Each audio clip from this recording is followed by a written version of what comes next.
เกิดเอ้ยเสียงพินเสียงแค้นเสียงแซกโซโฟนมาดังขึ้นผู้ใดบ่ฟ้อน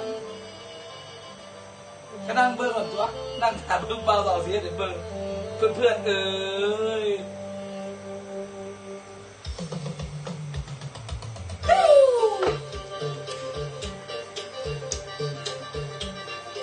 โอ้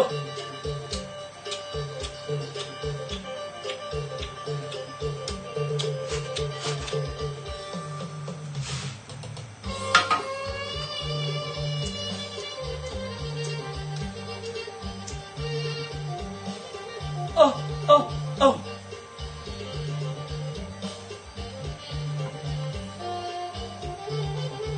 โอ้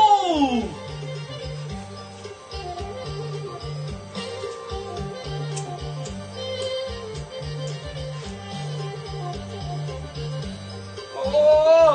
คือบ่เกิดเป็นหมอลำมาหมอนี่วะจะไหนคือบ่เกิดเป็นพ่อข้าต้องมาสัมผัสอะไรยังไงวะโอ้ยคุณโบหลายเพราะว่าเลยบ่ได้เป็นหมอลำโอ้ยสุดยอดดี